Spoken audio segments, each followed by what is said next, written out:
Kenapa? Ini sambil mantau YouTube streaming.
Mbak Putri, YouTube udah connect. Iya, Mbak Nina. Oke, Ya, YouTube sudah tersambung ya? Iya, oke.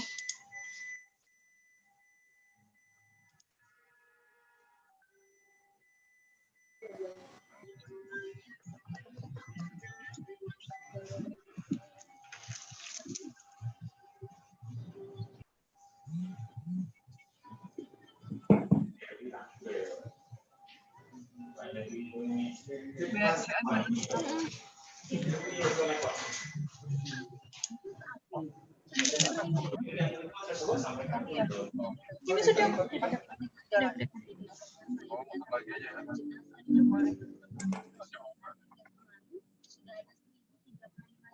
Yang tadi ya. Pasien positif corona karena pemakaman jenazah dengan prosedur tepat corona juga dilaksanakan untuk ODP dan PDP yang meninggal sebelum hasil tes laboratorium kedua.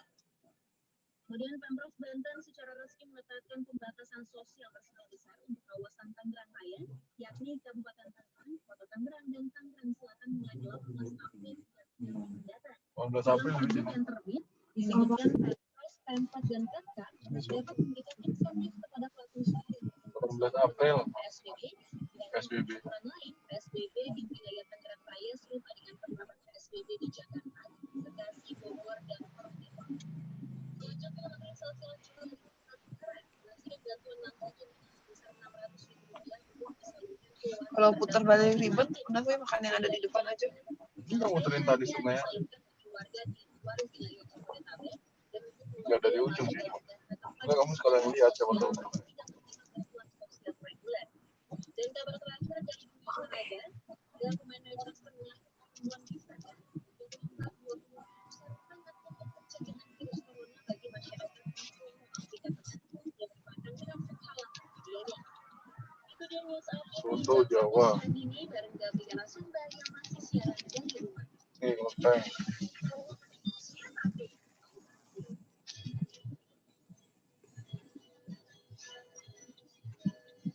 Oh, dia ikan tadi nembus ke sini. Makan juga. Ulo ada. Oh iya. Ini tempat ramai juga loh.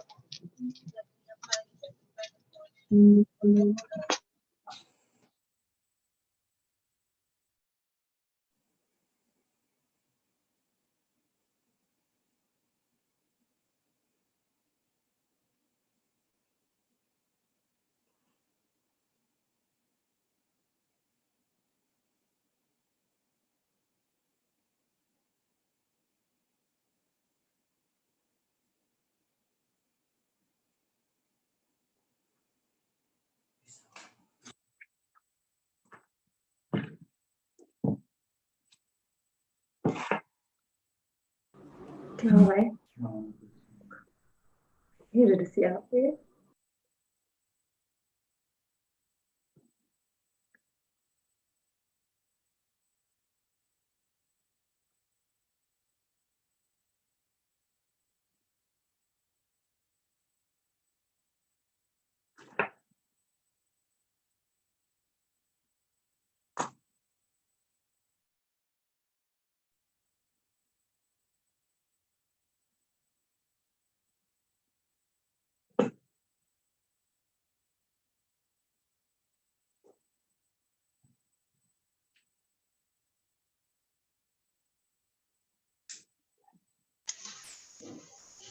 Pak Agus Bagio, mohon izin untuk mulai acara ya, Pak.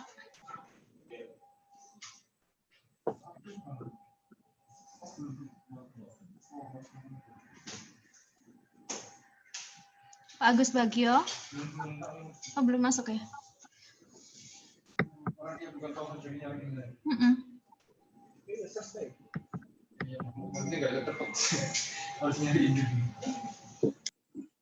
Mbak Nina, mohon izin.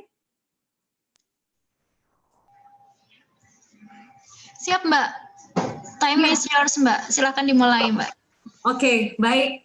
Ini sambil menunggu Pak Agus Bagio bergabung bersama kita, saya ingin menyapa dulu teman-teman yang sudah merelakan, meluangkan waktu siang hari ini untuk bersama-sama belajar dan menambah kemampuan.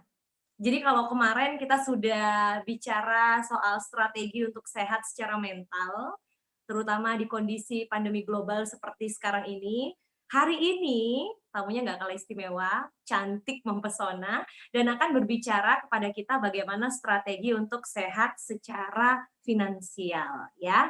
Tapi sebelum itu, saya ingin menyapa dulu teman-teman yang sudah hadir secara khusus siang hari ini, tidak hanya melalui aplikasi atau platform Zoom, tapi juga memantau kami via YouTube streaming PT PJB Media. Selamat siang, Assalamualaikum warahmatullahi wabarakatuh.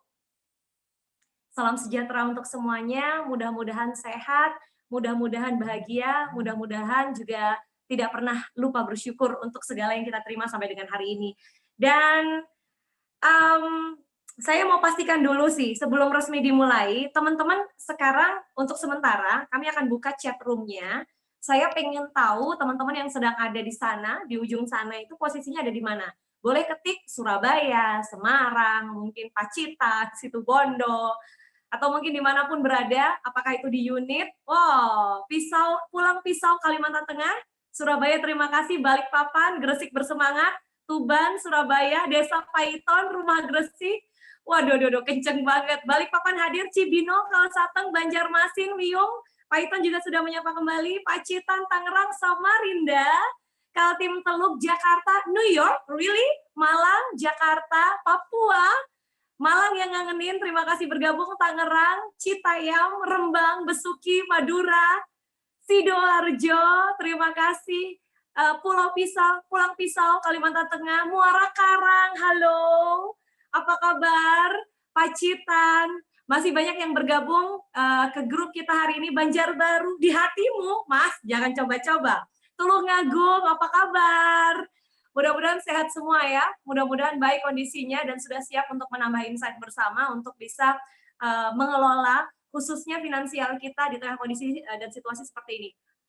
Kita masih ada beberapa tamu yang akan bergabung, kita akan terima, tapi saya ingin menyapa secara khusus karena saya dengar gak cuma kawan-kawan PJB aja yang bergabung, tapi juga kawan-kawan PLN Group, dan saya yakin netizen yang tercinta, semua yang sudah menunggu-nunggu hadirnya pembicara istimewa kita, sudah kepo-kepo juga dari kemarin, sebentar lagi akan saya undang secara khusus, tapi saya mau pastikan dulu kawan-kawan kondisinya, bagaimana yang bekerja di tengah situasi sebagian di antara kawan lain work from home. Ada yang mau cerita singkat nggak? Sambil nunggu nih Pak Agus Bagio bergabung bersama dengan kita siang hari ini.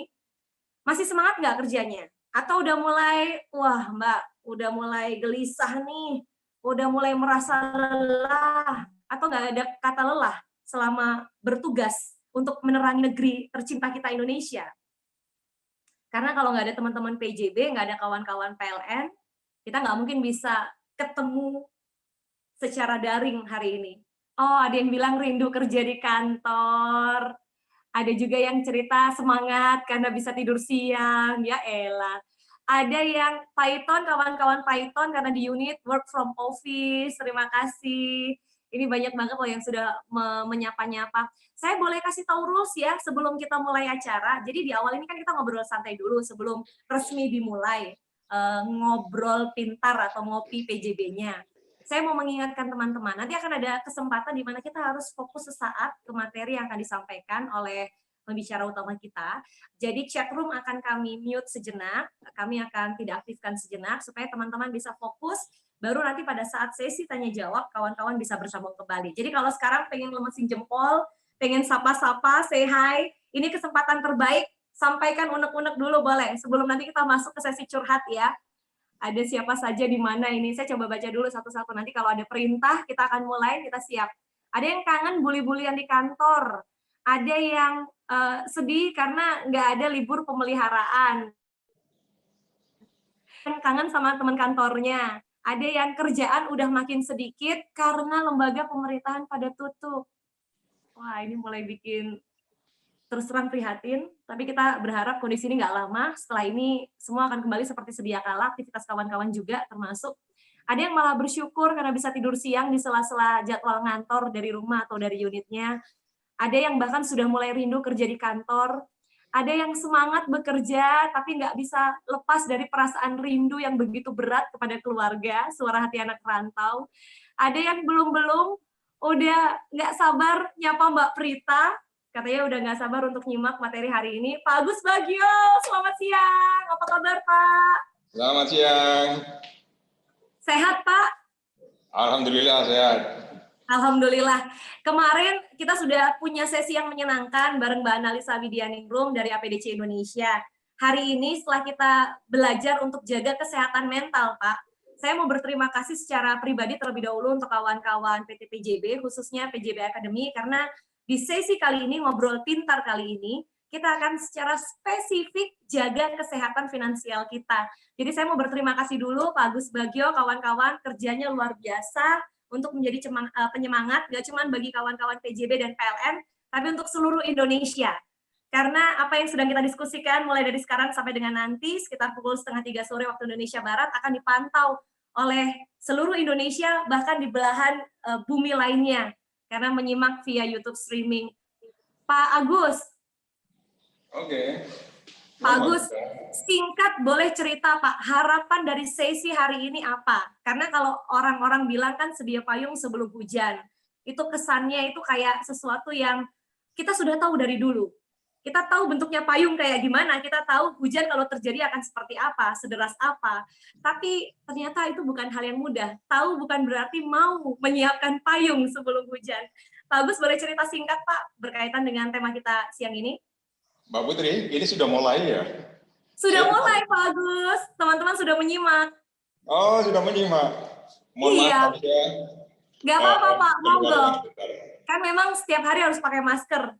Silakan. Okay. Kalau gitu saya mulai sekaligus saya izin menyapa kawan-kawan semua ya. Monggo. Terima kasih Mbak Putri.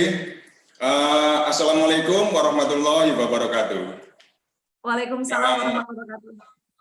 Yang kami hormati para Dewan Komisaris, yang kami hormati para direksi, yang kami hormati rekan-rekan kami dari Talenta PLN. Halo, selamat bergabung.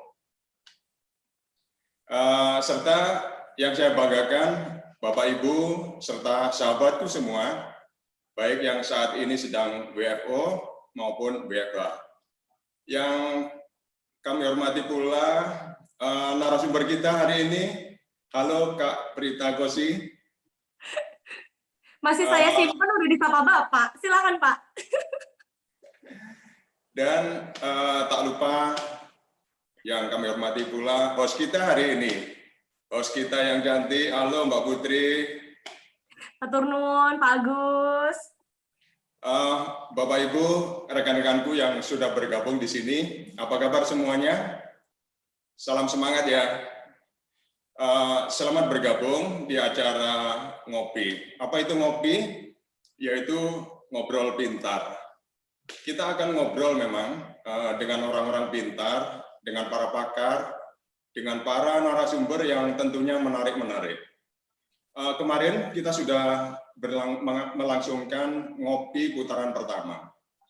Dan hari ini adalah putaran kedua. Dan nanti akan ada ngopi putaran-putaran selanjutnya. Maka pesan saya, jangan lewatkan acara program ngopi selanjutnya. Yuk siap ya? Siap Pak Agus. Terima kasih. Terima Alhamdulillah. kasih General Manager PJB Academy, Pak Agus Bagio. Terima kasih banyak untuk semangatnya buat teman-teman semua. Karena tadi sudah disinggung ya, ngopi ini akan berlanjut dan kita sudah masuk ke putaran kedua. Dan di putaran kedua kali ini, sudah sempat saya sebut juga, teman-teman sudah lihat materi promonya di sosial media. sedia payung sebelum hujan, bagaimana cara membangun dana darurat. Coba, ini kalau pada bisa melambaikan tangan, siapa yang merasa sudah fasih untuk membangun dana darurat? Ada nggak? Atau sampai detik ini merasa selalu ada dana darurat yang digunakan untuk dana lainnya, akhirnya nggak jadi dana darurat? Ini kayaknya tangan saya sendiri. Ada banyak tantangan untuk bisa menyiapkan dana darurat dan untuk kemudian menyimpannya dengan baik ya, menyiapkan dan menyimpannya dengan baik untuk betul-betul dibutuhkan pada situasi kondisi darurat seperti hari ini contohnya. Jadi saya nggak akan berpanjang-panjang karena saya ingin memperkenalkan terlebih dahulu satu sosok istimewa yang sengaja diundang khusus oleh PJB untuk bisa berbagi cerita kepada kawan-kawan. Saya boleh minta dibantu munculkan profilnya, karena sosok istimewa kita kali ini adalah sosok yang tidak biasa. Beliau punya pengalaman yang luar biasa. Kawan-kawan boleh untuk mulai fokus ya. Jadi, pembicara kita adalah seorang sarjana dari Fakultas Ekonomi Universitas Indonesia, lulusan University of Sydney, dan juga Vincia Australia, Melbourne. Beliau aktif sebagai Wakil Ketua Bidang Edukasi Umum ILUNI FEB UI 2016 sampai 2021. Dan beliau juga masih tercatat sebagai Wakil Ketua Komite 27 Masyarakat Ekonomi Syariah sejak tahun 2018 sampai tahun depan.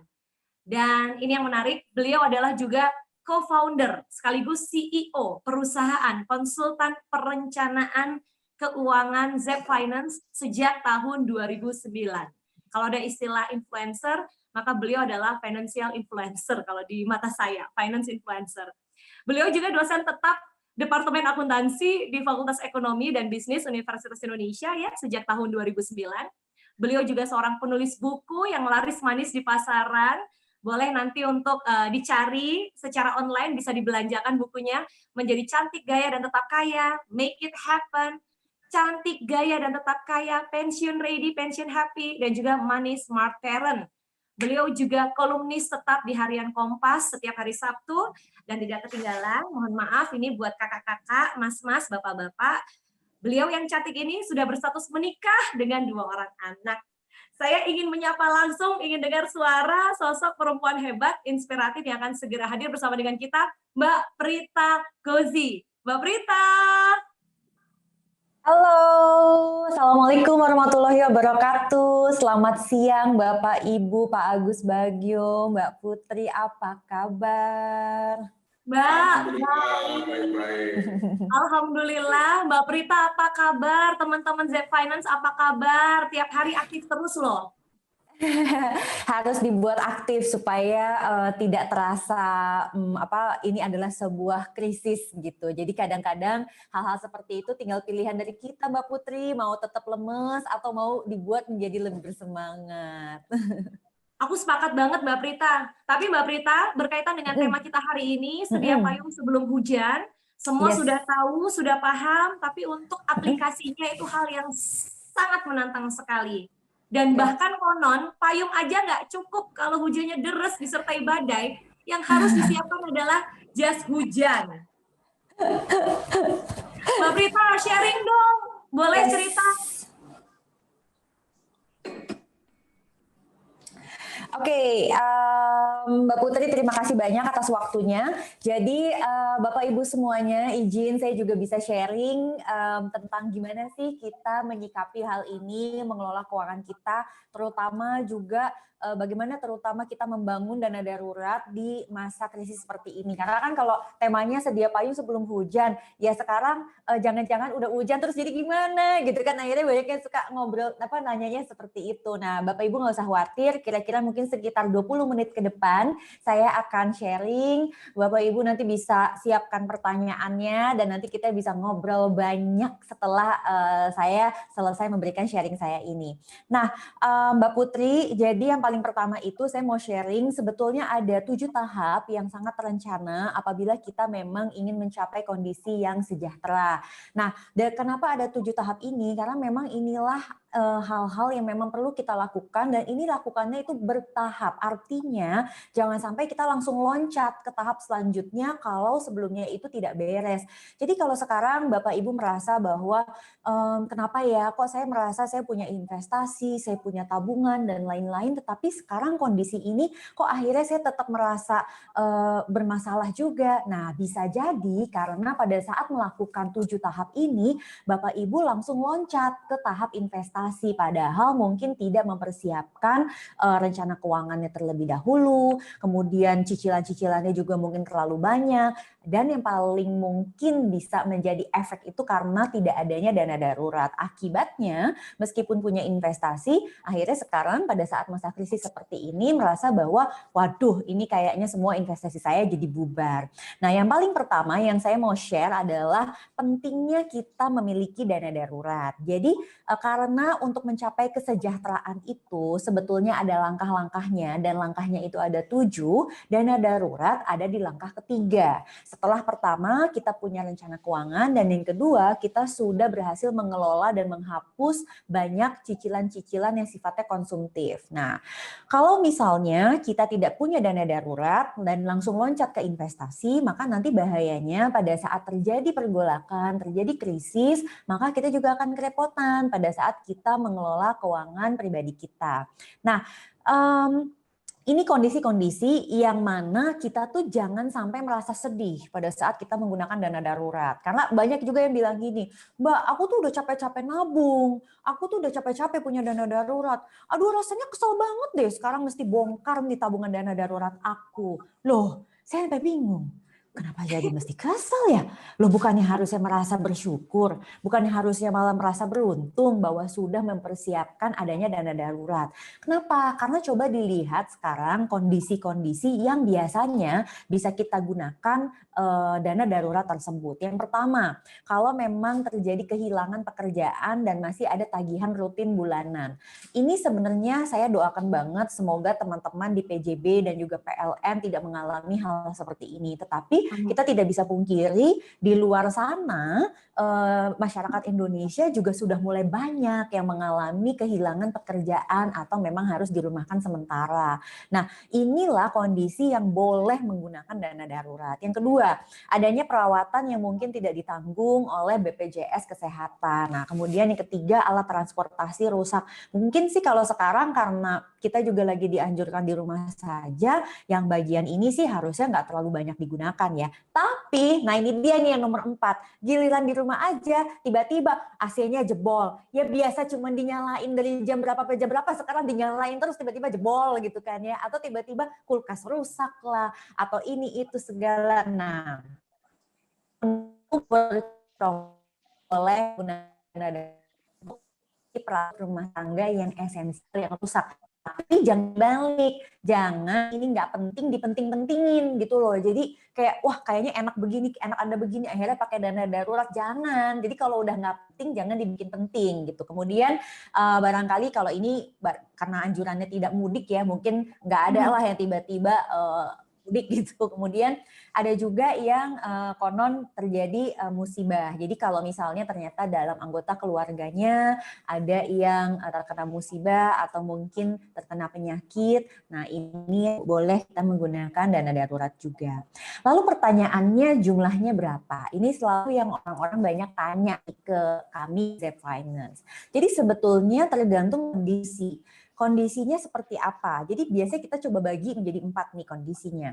Pertama, kita lihat kondisinya itu orang ini nggak punya pinjaman. Kemudian dia tidak punya tanggungan termasuk orang tua. Nah, maka untuk tipe yang seperti ini sebenarnya cukup menyiapkan dana darurat itu 3 kali pengeluaran rutin bulanannya. Untuk mereka yang saat ini sudah berpasangan dan memiliki komitmen utang bulanan, maka dianjurkannya itu minimal punya 6 kali pengeluaran rutin bulanan.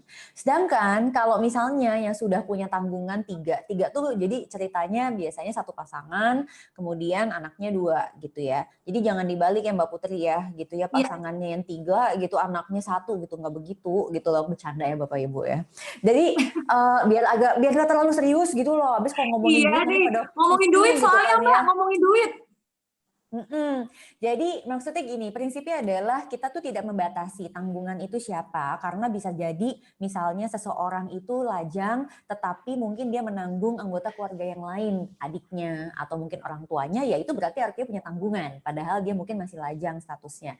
Nah untuk yang seperti ini juga butuh menyiapkan 9 kali pengeluaran rutin bulanan. Nah di luar itu, sisanya yang lain berarti 12 kali pengeluaran rutin bulanan. Nah sekarang, gimana sih kebutuhan dana darurat di masa kritis? Di masa kritis seperti sekarang ini, sayangnya yang kayak tadi itu akhirnya harus diubah. Jadi kan kalau tadi itu dalam kondisi normal, nah sekarang karena kondisinya tidak normal, maka diharapkan semua orang mempersiapkan hingga 12 kali pengeluaran rutin bulanan. Jadi untuk ini sebenarnya saya didukung dengan beberapa riset Mbak Putri. Jadi yang pertama itu kita memang harus terus update dengan informasi dari pemerintah. Kita menyadari juga negara-negara lain yang sudah terlebih dahulu menangani krisis seperti ini, kejadiannya seperti apa. Jadi kan kita bisa belajar dari negara-negara lain yang bahkan sebenarnya bisa dibilang secara kesiapan lebih siap dan mungkin secara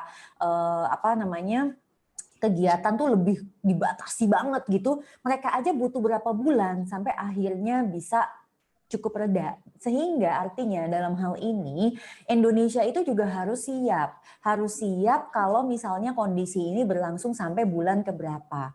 Nah kalau dari saya sendiri bilang bahwa kita harus punya mental preparation, bahwa kita mempersiapkan hingga bulan Desember.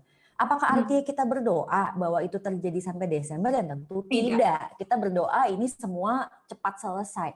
Tapi cepat selesai optimisme itu juga harus didukung dengan ikhtiar, teman-teman Bapak Ibu semua. Ikhtiarnya apa? Ikhtiarnya itu adalah kita prepare for the worst case, yang mana kita prepare hingga 12 bulan ke depan atau setidaknya hingga bulan Desember. Karena setelah Desember pun juga akan butuh waktu lagi untuk bisa kembali ke situasi normal. Nah, saya juga membaca sebuah report dari McKinsey and Co. Itu ada research-nya untuk di Indonesia.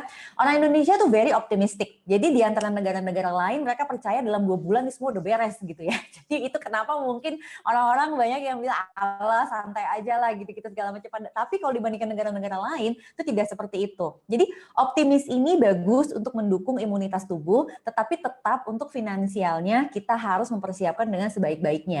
Nah sekarang apa sih yang dipersiapkan? Jadi tips menabung dana darurat itu adalah nomor 1, kita harus mengetahui jumlah kebutuhan kita.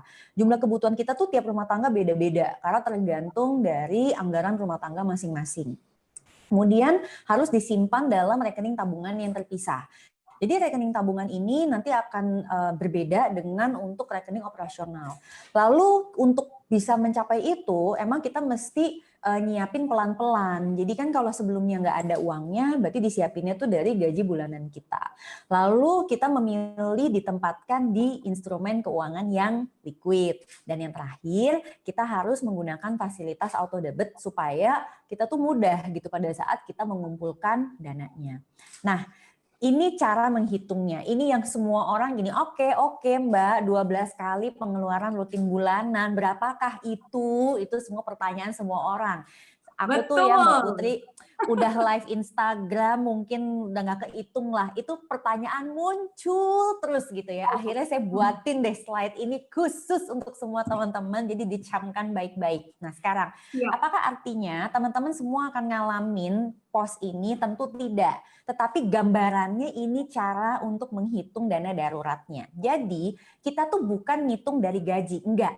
Ya bayangin aja, kalau gajinya udah kayak Pak Agus Bagio kan ya ratusan juta gitu kan, terus udah jelas gitu. Oh ya kita semua sekarang masih amin ya, siapapun dia. Aku juga mau amin loh, amin gitu ya. Ya Allah amin gitu ya kan, katanya doa orang-orang yang lagi terzolimi itu insya Allah diijabah gitu.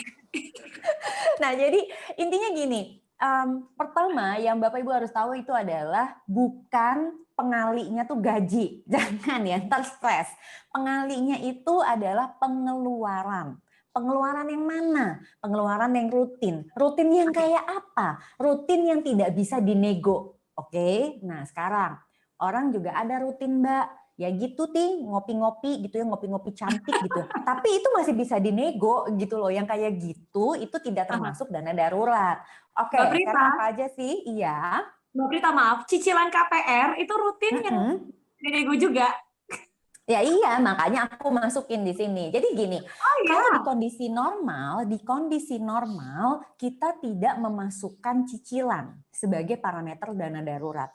Tetapi karena saat ini kondisinya tidak normal, maka inilah cara menghitung dana darurat di masa krisis. Jadi catat baik-baik ya, ini menghitung dana darurat di masa krisis. Kalau di masa normal tidak seperti itu. Oke. Jadi kita sebutnya adalah post living. Jadi kalau di Zep Finance kita mengajak setiap orang biar gampang itu ngebagi 3. Mungkin untuk teman-teman PJB yang di Python hari ini yang ikut join, halo, kita 2 bulan yang lalu baru ketemu, mudah-mudahan udah nurut kata Prita, disuruh nyiapin dana darurat. Kalau dulu nurut, mestinya sekarang udah aman-aman aja nih Mbak Putri gitu ya. Jadi 2 bulan yang lalu aku ke Python gitu, ketemu sama banyak teman-teman di sana. Aku udah bilang, pokoknya cara ngatur keuangan kita dibagi 3. Postnya living, saving, playing. Oke. Kemudian untuk post living komponennya sekarang apa aja nih untuk kita hitung dana darurat. Pertama, kalau Bapak Ibu punya cicilan. Yang kedua, kalau Bapak Ibu punya asisten. Kemudian kalau Bapak Ibu makan, ya iyalah makan ya pasti kan. Tapi makannya tuh makanan dan dapur yang memang esensi. Ini penting nih. Karena gini, kayak misal ya, normalnya kita kalau kayak di rumah aku nih, aku orang Jawa Mbak. Jadi makanan tuh pasti ada nasi ya, terus lauk pauk segala macam sayur mayur tuh bisa ada 4 macam. Aku udah pusing sendiri gitu ya. Ini kenapa ya masakannya seperti ini gitu loh. Tapi yang namanya kondisi seperti ini, yang enggak lagi lah ya lauk pauk sama segala sampai 4 gitu. Cukup 2 gitu loh. Artinya apa? Yang penting masuk makanannya. Udah ala mahasiswa Mbak. Pokoknya yang penting kenyang gitu loh. Tapi sehat gitu ya. Nggak usah dibikin kayak menunya tuh kayak normal. Jadi aku juga bilang semua ibu-ibu rumah tangga, ya Bu, ini kan emang gak normal. Sekarang ibu bayangin, aku bilang, kalau ibu maksain menunya aja masih mau sama, kebayang nggak kelangkaan barang akan kayak apa? Karena semua orang pengen beli cabai, semua orang pengen beli apa, ya makin langka. Terus nanti nggak habis kebuang-buang. Nggak bisa seperti itu lagi. Udah mesti kayak anak rantau. Anak rantau itu yang penting kenyang Mbak. Aku juga dulu pernah rantau di Australia itu lebih parah lagi. Ini cuma ngerantau di Indonesia tuh masih bisa banyak warung. Di Australia itu nggak ada kayak begitu. Jadi kita tuh kalau bikin makanan ya, nasi, telurnya 2 gitu kan, ceplok apa segala macam gitu. Pokoknya yang penting udah that's it gitu loh. Yang penting sehat, and then buah gitu. Susu lah kalau di sana juga kan dairy product gampang. Nah itu contoh bikin makanan dapur. Jadi jangan berpikir normal kayak makanan dapur seperti biasa. And then SPP anak nih kan nggak bisa. Ini banyak banget yang protes. Katanya gini, udahlah sekolah dari rumah. Tiba-tiba orang tuanya jadi guru musik, guru matematik, guru IPA segala. Ini kok uang sekolahnya nggak turun? Katanya gitu. Banyak yang protes kayak gitu. Tuh, Pak Agus Bagio aja ketawa-ketawa. Dia bilang, iya nih emang bener nih gitu ya. Nah aku juga sebenarnya jujur bertanya sih, ini udah aku yang jadi guru fisika, kimia, biologi gitu ya. Ini kok ini, tapi ya sudahlah, ya kita terima aja. Oke, and then listrik. Harusnya listrik itu juga pemakaiannya bisa berkurang. Contohnya kayak misalnya di rumahku ya, Mbak Putri, aku buka kartu aja. Jadi aku tuh baru boleh nyalain AC ya sama suamiku itu di atas jam 3 atau enggak. Jadi sebelumnya tuh ya Allah kuyup gitu udah pokoknya. Kecuali kalau lagi begini ya mau nggak mau, kalau nggak nanti lampunya segala macam jadi kepanasan gitu. Tapi ada dan udah kuyup. Dia bilang gini, biarin, dia bilang, kamu tuh mesti sadar ya. Makanya jadi orang, dia bilang harus sering-sering ke alam katanya. Dia tuh dulu pencinta alam. Dia tiba, di alam mah nggak ada lah AC gitu ya. Udah nikmatin aja, dia bilang gitu. Jadi itu salah satu contoh untuk gimana kita hemat listrik. Jadi jangan tiap pagi matiin AC, udah gitu jam 7 udah kepanasan dinyalain lagi. Janganlah, kepanasan nikmatin aja. Anak-anakku sekarang udah belajar, pokoknya selama sampai dengan jam 2, jam 3, live with that. Akhirnya mereka sekarang udah bisa, jadi ya udahlah. Anyway, terus belanja rumah tangga juga sama, iuran lingkungan, personal care tuh jadi kayak ini loh, kayak misalnya beli hand sanitizer, kemudian untuk yang perawatan segala macam, dan juga pos kesehatan. Nah, katakanlah dalam 1 bulan itu 6,6 juta ya, teman-teman semua. Nah, berarti yang dikali 12 tuh 6,6 juta. Bukan gaji kita, bukan pengeluaran rutin kita yang normal, karena sekarang nggak normal. So, semua orang harus mengatur ulang cost living-nya, baru dikali 12. Nah, dapat nih angka, misalnya dia dapat angkanya 79 jutaan, jadi katakanlah 80 juta. Ya udah, itu yang dikumpulin. Terus Anda bilang, Mbak lagi tengah ngumpulin kepake, ya nggak apa-apa, tapi Anda tahu targetnya berapa. Kira-kira kayak gitu. Nah, sedikit lagi dari saya. Kalau misalnya sampai tidak bisa membangun dana darurat karena masalahnya mungkin masih ada cicilan dan lain-lain, berarti harus mau masuk terapi keuangan. Jadi makanya kenapa aku juga kayak kemarin tuh sering banget ya ngobrol sama Mbak Analisa. Kita punya program berdua namanya Sehat Mental, Sehat Finansial. Kenapa? Karena gini, kalau udah masalahnya di utang dan lain-lain, maka itu harus masuk terapi. Harus mulai dari mengakui punya masalah. Baru nanti next-nya kita bisa membangun dana darurat. Jadi can you imagine dari chart ini aja, dana darurat itu adanya udah di terapi kelima. Berarti kalau sampai nggak bisa, berarti harus ada terapi 1, 2, 3, dan 4. Nah, Bapak Ibu nanti kita akan bisa ngobrol banyak pada saat sesi diskusi gitu ya. Nah, sekarang terakhir.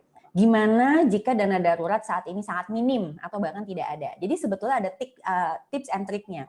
Yang nomor 1 adalah coba kita cek di rumah kita dan coba kita lihat ada nggak barang yang sifatnya tersier yang mungkin jarang terpakai yang memang kita bisa jual atau bisa kita sewain. Contohnya seperti itu. Baru yang berikutnya adalah masuk ke gadai barang. Kenapa? Karena banyak orang yang langsung ngambil pinjaman tapi dia nggak mau nggadein barangnya. Itu sebenarnya kurang tepat. Jadi harusnya gadai dulu, baru terakhir itu adalah pinjaman. Jadi pinjaman dana tunai itu adanya di paling terakhir banget ya. Jadi apalagi untuk Bapak Ibu yang saat ini udah banyak banget punya cicilan, mesti berhati-hati sekali kalau memang akhirnya mau mengambil pinjaman dana tunai. Nah Mbak, ini terakhir dari saya ya. Yang namanya kondisi seperti ini itu kan semuanya pasti tidak ideal. Tetapi gimana caranya supaya kita tetap bisa bersyukur. Kita bisa ketemu hari ini via online aja kita bisa penuh syukur, artinya kita sehat. Bapak Ibu, kita bisa masih dapat penghasilan setiap bulan berapapun itu. I know some of you mungkin ada yang tunjangan berkurang nih Mbak, ini apa segala macam. Hello, masih banyak orang yang di luar sana yang bahkan tiap bulan ini aja mungkin nggak dapat gaji. So for us, ini sebenarnya saya mau ngajak momen mendalami krisis ini, memaknai krisis ini untuk kita bersyukur. Kenapa? Karena ternyata hal-hal yang selama ini kita take for granted tuh jadi kayak ya udahlah lewat karena ngerasa itu biasa-biasa aja. Tanggal 25, tanggal 1 gajian santai normal gitu, karena itu sekarang kita jadi bersyukur banget kayak aduh alhamdulillah banget ya masih gajian, alhamdulillah banget ya masih ada transferan, mau kata transferannya berkurang atau enggak tapi itu tetap alhamdulillah. So buat aku selalu ngajak jangan cari yang tidak ada, nikmati aja yang depan mata gitu Mbak Putri. Aduh, ya ampun, ini singkat, padat, jelas banget ya. Aku mau iseng tanya ke teman-teman, tadi dengerin cerita 12 kali pengeluaran rutin bulanan, apakah sudah berhasil melakukan itu atau baru tersadarkan mulai hari ini? Karena jujur Mbak Prita, aku lagi evaluasi diri juga, evaluasi keuanganku juga, ternyata yang selama ini aku lakukan itu salah. Karena kalau boleh jujur, 70% dana yang semestinya bisa aku tabung untuk dana darurat itu malah aku investasiin dalam bentuk lain dan itu properti dan itu beresiko ya kan, yang akhirnya malah jadi utang karena cicilan. Oke, ini aku pengakuan dosa. Aku nggak tahu apa teman-teman yang lain mengalami hal serupa, karena kita akan buka ini question and answer. Jadi beberapa teman kemarin sudah titip pertanyaan pakai jalur cepat, jalur khusus. Aku mau coba sampaikan beberapa di antaranya. Yang pertama, ini menarik sekali, tentang asuransi. Di kondisi seperti sekarang ini, telat nggak sih kalau baru akan bikin asuransi jiwa atau asuransi apapun bentuknya? Asuransi hari tua, asuransi kesehatan, asuransi jiwa, banyak banget kan? Menurut Mbak Prita gimana? Ada kata terlambat nggak? Oke, nah sekarang kalau misalnya ngomongin kata terlambat sih sebenarnya mungkin nggak terlambat ya Mbak ya. Tetapi kalau misalnya bicara gimana ya, itu beda konsep sebenarnya. Asuransi jiwa dengan kondisi darurat itu nggak ada hubungannya. Karena asuransi jiwa itu bukan asuransi kesehatan.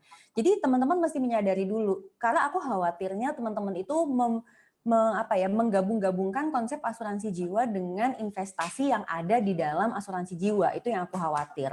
Jadi yang paling pertama yang teman-teman mesti sadar itu adalah asuransi jiwa dia adalah murni mengeluarkan klaim saat dia murni mengeluarkan klaim saat terjadi resiko kematian. Oke, terjadi resiko kematian. Nah, sehingga kalau bicara seperti itu, ini nggak ada hubungannya sama tabungan, nggak ada hubungannya sama investasi. Nah, sehingga kalau kita lihat seperti itu sebenarnya nggak ada masalah Mbak, mau beli asuransi sekarang atau tidak. Kenapa? Karena resiko yang dikendalikan itu, yang dimitigasi itu beda. Jadi kalau orang banyak yang berpikir bahwa beli nggak ya sekarang gitu, loh, itu beda. Itu kan ngomongin tentang mungkin investasinya atau porsi investasi atau mungkin porsi kesehatannya. Tapi kalau porsi asuransi jiwanya nggak ada urusannya. Mau beli dalam kondisi apapun, selama kita sanggup untuk membayar preminya, itu oke-oke aja. Nah, kesanggupan bayar premi tiap orang itu sebetulnya idealnya 5% dari penghasilannya dia. Gitu, Mbak. Oke, 5% dari total penghasilan. Artinya masih banyak yang bisa digunakan untuk pengeluaran rutin, masih ada yang bisa disiapkan untuk tabungan, dan masih ada yang bisa disiapkan untuk dana darurat. Betul. Oke, ini menarik nih. Pertanyaan pertama sudah terjawab ya. Pertanyaan kedua. Nah, kita akan baca dari hasil pertanyaan yang sudah dititipkan oleh teman-teman. Dana darurat, Mbak Prita, idealnya kan dihitung dari risk profile kita masing-masing. Karena tiap orang beda risk profile-nya. Kalau kita bekerja di perusahaan yang notabene masih aman, dalam artian gaji tiap bulan itu masih rutin diberikan untuk memenuhi kebutuhan sehari-hari. Apakah tetap perlu menaikkan risk profile dalam menghitung dana darurat sehingga jumlah dana darurat juga harus ditambah? Itu pertanyaan pertama dulu, mohon dijawab. Oke, pertanyaan pertama mungkin saya harus koreksi dulu nih kalau boleh, karena saya kan nggak tahu nih pertanyaannya kurasi, jadi saya nggak tahu nih pertanyaan dari siapa. Tetapi dana darurat itu idealnya tidak dihitung dari risk profile, tidak ada urusannya. Risk profile itu urusannya dengan investasi, Mbak. Oke. Ya. Jadi saya mohon maaf.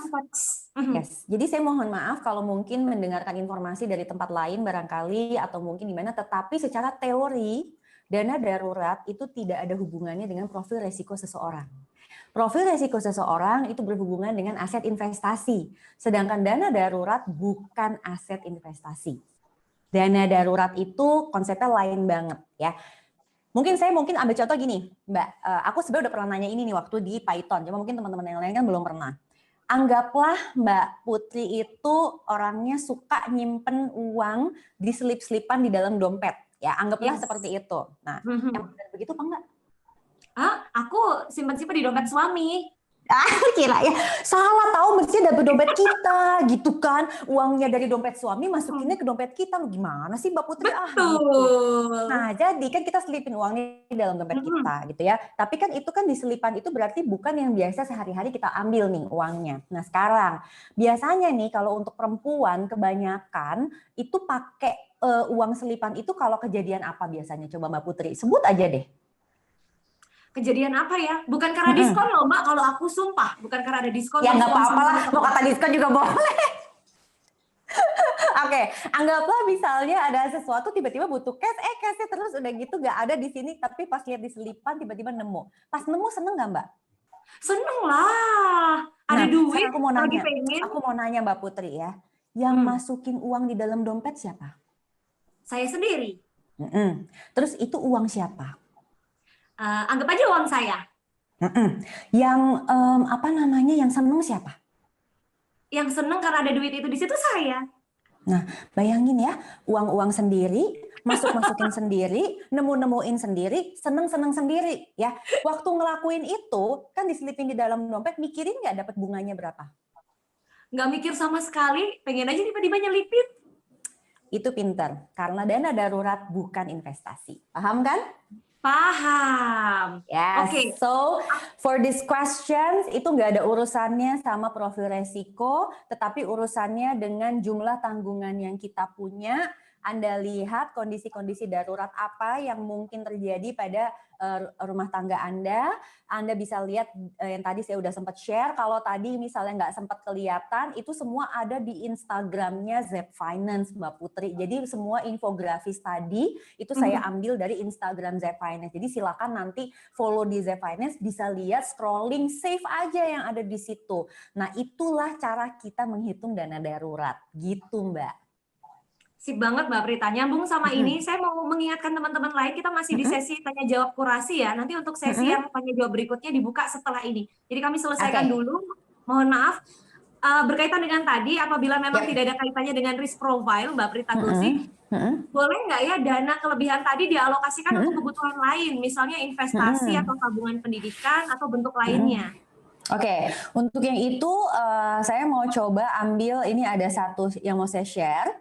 Oke, jadi gini, kan tadi kan udah nih ya dapetin yang saya share itu posnya itu dibagi 3, living, saving, dan playing. Ini kondisi normal nih Mbak ya, jadi teman-teman semua Bapak Ibu tolong dicatat ini adalah kondisi normal. Nah katakanlah saya biar gampang nih saya kasih ilustrasi gaji seseorang atau mungkin penghasilan yang masuk itu 10 juta rupiah. Maka dalam kondisi normal disarankan dibaginya itu 5 juta untuk living, 3 juta untuk di-save, bisa untuk dana darurat, bisa untuk tabungan pendidikan anak, dan lain-lain. Dan 2 juta itu adalah untuk playing. Nah sekarang, gimana kalau sekarang kondisinya lagi darurat? Jadi sebenarnya mau darurat mau enggak, bedakan antara dana darurat saya sudah ideal dengan saya masih harus masukin dana darurat. Kalau dana darurat saya sudah ideal, maka sebetulnya porsi saving yang 30% itu udah nggak perlu lagi tambahin untuk dana darurat, tetapi bisa langsung dialokasikan.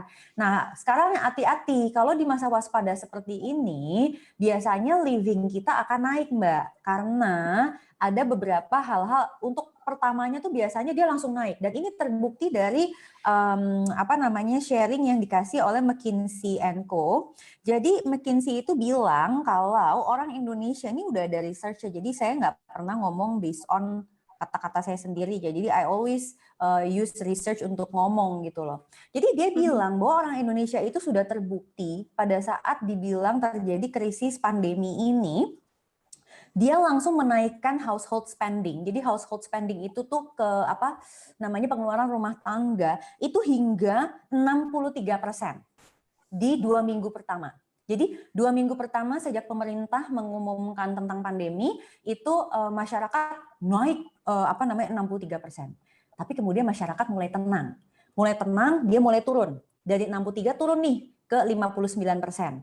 Lalu sekarang ini mulai turun ke 52 dan diharapkan nanti next-nya itu akan turun lagi kenaikan biayanya. Nah, of course ini setiap rumah tangga beda-beda. Yang mudah cemas pasti post living-nya naiknya jadi nggak turun-turun gitu. Cemas mulu, kayaknya hand sanitizer kurang. Sekarang coba aja lihat tuh hand sanitizer sudah habis belum?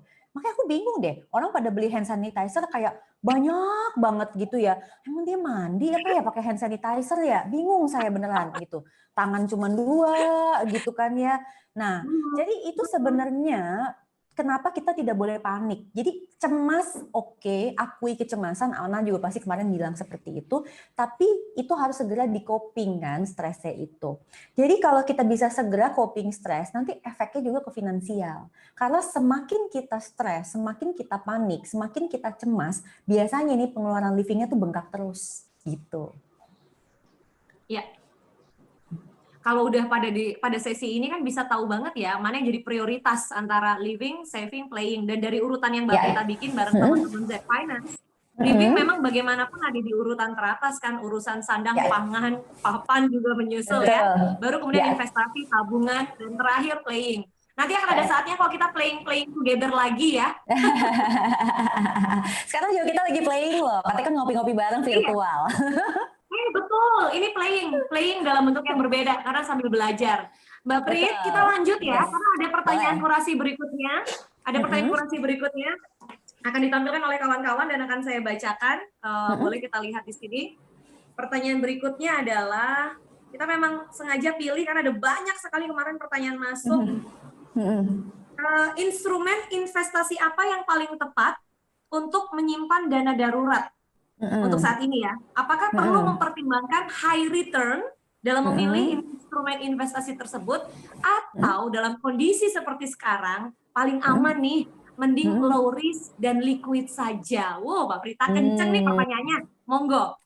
Yes, nomor 1 instrumen investasi yang paling tepat untuk menyimpan dana darurat adalah tabungan biasa. Kenapa? Karena tabungan biasa itu mudah untuk kita segera alihkan jadi dompet digital, terus dia juga mudah untuk dicairkan, kemudian kalaupun mau mengambil uang tunai itu mudah untuk diambil di ATM. Tetapi kalau misalnya dana darurat kita jumlahnya sudah ideal, jadi katakanlah tadi kita pakai patokan yang tadi saya share di slide, kan idealnya dia 80 juta. Misalnya Ya. udah nih tercapai 80 juta, 80 jutanya ditempatkan di tabungan. Terus tapi dia bilang, aku kayaknya maunya nyiapinnya 100 juta. Oke, fine. Berarti 80 jutanya di tabungan, 20 jutanya boleh di reksadana pasar uang kalau memang mau dinaikkan. Nah, sampai batas mana sih kita bisa pakai instrumen investasi untuk dana darurat ya? Oke, saya kasih tahu. Yang pertama itu adalah tabungan yang paling utama. Next thing-nya adalah reksadana pasar uang. Lalu berikutnya yang ketiga itu boleh pakai deposito, oke. Dan kalau memang suka banget pakai emas, silakan pakai emas. Tapi itu terakhir banget yang saya anjurkan. Saya nggak pernah bilang emas tuh dipakai di pertama untuk dana darurat. Itu udah benar-benar yang terakhir banget.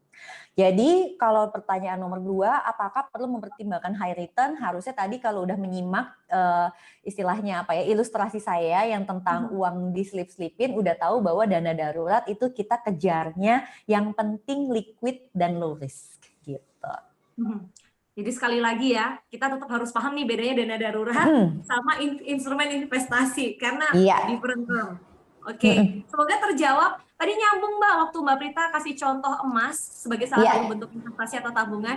Ada yang tanya nyelip kalau jual emas kondisi sekarang tepat nggak ya? Karena saya dengar-dengar walaupun harga emas tinggi, toko emas nggak mau beli loh. Oke, toko emas nggak mau beli, tetapi kita bisa jual sebetulnya misalnya di Pegadaian gitu. Nah, iya gitu. Tapi gini, prinsipnya adalah kenapa harus dijual? Kan ini beda. Ini dana darurat atau ini mau cari cuan. Terus ini sebetulnya investasi jangka pendek atau jangka panjang. Karena harusnya kita tidak mendasari keputusan-keputusan investasi jangka panjang dari kondisi saat ini. Beda. Lain kalau emang misalnya kita let's say beli emas untuk naik haji katakanlah. Terus ternyata wah sekarang kalau saya jual emasnya langsung tercapai nih target untuk pergi haji. Berarti nggak perlu nunggu berapa tahun lagi, ya udah jual gitu Mbak. Jadi kalau ditanya ada pertanyaan apakah sekarang saat yang tepat, kembali pada kebutuhannya apa. Sebutuh Ya, itu kan jual emas saat ini gitu kan. Yes. Kalau bisa disimpan kenapa harus dijual? Waduh itu mah saya banget. Oke, ini 3 pertanyaan kurasi sudah masuk. Masih ada lagi 1 pertanyaan kurasi sekaligus terakhir ya sebelum kita buka. Oke, sudah waktunya buka sesi question and answer live. Oke, ternyata Mbak, sorry karena ada pertanyaan kurasi yang menurut saya menarik. Saya minta izin ya, mohon maaf ini buat teman-teman. Mana yang harus didahului, mengumpulkan dana darurat atau bayar cicilan? Ini pertanyaan yang sebetulnya tadi sudah dijawab oleh Mbak Prita di awal. Tapi saya khawatir masih ada yang miss di sini.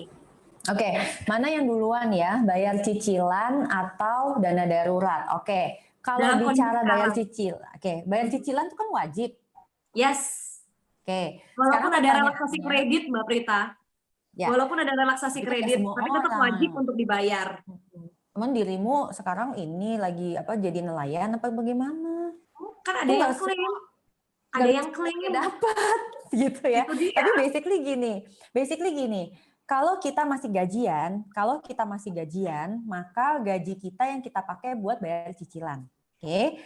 Tetapi kalau misalnya kita saat ini misalnya penghasilannya itu hampir tidak ada, kemudian kita ada uang, ini pakai buat apa nih? Dana darurat atau bayar cicilan. Nah, kalau sekarang nggak ada penghasilan, ya berarti kita simpan buat dana darurat, kemudian kita mengajukan yang relaksasi kredit itu. Jadi gitu Mbak. Jadi selama teman-teman PJB masih gajian, berarti teman-teman PJB sebisa mungkin tetap bayar cicilan, terus dari gaji yang sisanya lagi pakai buat dana darurat. Tapi kalau misalnya cuma bisa buat bayar cicilan, ya udah. Berarti dana daruratnya dapetnya dari mana? Ya tadi cari jual barang atau alihin aset investasi yang lain, dipindahin ke situ.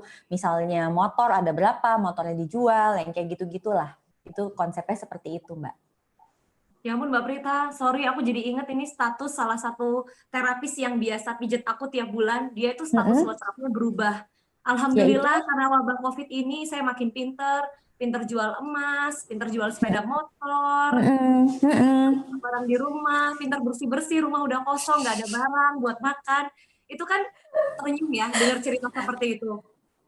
Betul banget. Tetapi aku tetap mau kasih semangat sih Mbak Putri untuk semua teman-teman di sini bahwa gini, secara research-nya juga kembali lagi saya ingatkan bahwa ternyata nih orang Indonesia yang akhirnya sadar untuk mengelola keuangan sejak adanya pandemi ini meningkat 63%. Jadi yang 63% akhirnya sadar gitu loh. Yang lainnya masih belum sadar, ya udahlah biarin aja. Tapi ini ternyata hikmah di balik ini semua, bahwa orang tuh lebih sadar kesehatan, orang juga lebih sadar untuk rasa sayang dengan keluarga dan atau teman dan yang lain-lain. Dan yang ketiga juga mereka sadar tentang finansial, which is walaupun harus mengalami seperti ini, tetapi mudah-mudahan ini menjadi sebuah istilahnya breakthrough lah untuk kita semua supaya kita lebih financially literate gitu. Financially literally, wow, luar biasa. Mbak Prit, kita lanjut boleh ya? Iya boleh dong. Yang sudah masuk di sesi live, kita akan munculkan di layar, teman-teman bisa sambil memantau. Pertanyaan yang pertama datang dari Marcelia DA. Selamat siang Mbak Prita, mau tanya nih, gimana tipsnya, Mbak Prita udah sering banget bahas ini, tapi mohon diperjelas, bagaimana tipsnya untuk sandwich generation, di mana setiap bulan uangnya itu sangat terbatas, supaya bisa tetap menyediakan dana darurat, karena posisinya sebagai sandwich generation. Mbak Prita. Yang nanya yang mana? Boleh dikasih tahu nggak yang mana? Yang tanya Marcelia DA, tadi di room chat. Oke, Marcelia DA boleh apa sih namanya di unmute? Susah ya nyarinya. Ya udah gini aja. Halo Mbak Marcelia. Jadi gimana ya caranya kita mengelola keuangan kita untuk sandwich generation. Jadi sebenarnya sederhananya tuh sama Mbak. Ingat yang tadi post living yang tadi itu kita memasukkan biaya hidup siapapun yang kita tanggung. Jadi ingat kan tadi ya waktu aku share tentang post living. Di dalam post living itu bukan hanya biaya hidupnya Mbak Marcelia saja, tetapi termasuk juga, oh ini dia, aku akhirnya bertemu nih. Iya. Halo Mbak Marcelia, jadi gini, Mbak Marcelia itu harus memasukkan biaya hidup dari mungkin orang tua atau keluarga yang ditanggung Mbak, masuk dalam post living tadi. Sehingga berapapun penghasilan yang Mbak Marcelia peroleh, upayakan banget biaya hidup itu tadi maksimal 70% dari gaji yang Mbak dapatkan. Nah, ngaturnya gimana itu yang tadi saya ajak. Yuk, ini kan kondisinya tidak normal, memang harus dikomunikasikan, harus dibicarakan, dan itu butuh istilahnya komitmen dari dua belah pihak. Lalu kalau misalnya kondisinya adalah ada biaya kesehatan orang tua yang harus dibantu, berarti itu yang jadi prioritas utama. Mau tidak mau, hal-hal yang lain Mbak Marcelia sebaiknya kita atur, kita hemat sehingga masih dalam koridor 70% penghasilan kita. Pak, kira-kira itu bisa membantu Mbak Marcelia? Jadi Mbak Marcelia, mbuh piye carane Mbak, 70% untuk pengeluaran, 30% tetap harus saving Mbak. Mbuh piye carane. Semangat ya Mbak, semangat. Bisa. Itu udah ala mahasiswa lah, berapapun uang kita pasti kita hidup, udah gitu aja. Betul, setuju. Kita lanjut nih ke pertanyaan berikutnya, semoga Mbak Marcelia sudah terpuaskan dengan jawaban Mbak Prita. Ada Mas Arko Prabowo. Mas Arko Prabowo tanya, dari materi yang diberikan, maka teori UGD. UGD ini utang, gadai, dol atau jual. Utang, gadai, dol. Dari materi yang diberikan Mbak Prita, maka teori UGD, sampai seberapa besar kita harus mengumpulkan uang kas. Apakah dana darurat itu menyiratkan bahwa kita penganut cash is king? Yes, boleh tadi siapa namanya? Mas Arko Prabowo. Tuh, orangnya Mas muncul. Arko, yes, betul banget, Mas.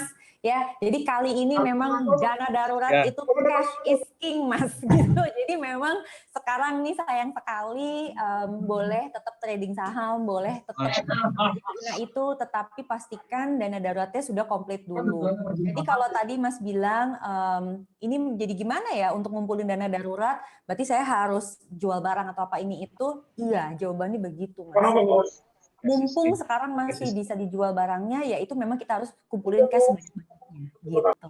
Mbak Prita, nyambung sama pertanyaan ini, boleh nggak sih Mbak kalau kita pakai strategi, misalnya nih ya, deposito bulanan. Tadi kan Mbak Prita memunculkan deposito di level cukup bawah ya. Jadi setelah auto debit itu, dengan sistem auto debit yang kita didukung oleh bank, kemudian sekian rupiah tertentu kan ada batas minimum tuh untuk bisa deposito. Dana darurat itu didepositokan supaya nggak gampang keluar masuk, tapi sewaktu-waktu misalnya dibutuhkan kayak kondisi sekarang, Maka apabila bulanan kan kita nggak sedih-sedih banget gitu loh kalau tiba-tiba tarik atau dicairkan. Oke, problema dengan deposito itu adalah tidak semua deposito bisa online, Mbak. Itu problem dengan jadi memang karena aturannya seperti itu. Jadi deposito itu masih butuh biliet yang mana masih membutuhkan kita mungkin datang ke bank. Tetapi barangkali sudah ada beberapa produk dari lembaga keuangan tertentu yang memang sudah bisa secara online. Jadi di sini juga bicara tentang electronic signature dan lain-lain ya. Sehingga kenapa memang yang diutamakan itu tabungan dulu, kemudian baru reksadana pasar uang, karena reksadana pasar uang saat ini sudah banyak yang bisa online, jadi kita nggak perlu datang ke cabang sama sekali, gitu, baru kemudian deposito dan emas, gitu. Karena ini menghindari kontak fisik sebetulnya gitu. Oh betul, oke sepakat. Dalam kondisi wabah sekarang, memang disarankan savingnya dalam bentuk tabungan yang sewaktu-waktu bisa tarik tunai ya Mbak ya? Betul. Oke, siap, dimengerti. Ada Mas Furkon terima kasih sudah bergabung di Q&A live kali ini. Ketika kita benar-benar belum memiliki dana darurat, Mbak Prita, kira-kira baiknya dalam waktu berapa lama kita harus menabung agar jumlah dana darurat terpenuhi? Jadi ketika belum terpenuhi, idealnya berapa lama? Nggak ada idealnya kalau mau bicara seperti itu, Mas Furkon. Jadi karena gini, kalau misalnya kita patok nih harus berapa bulan, nanti stres. Udahlah kita disuruh, Mas ngomong-ngomong ini kerja dari rumah apa kerja dari office? Dari rumah.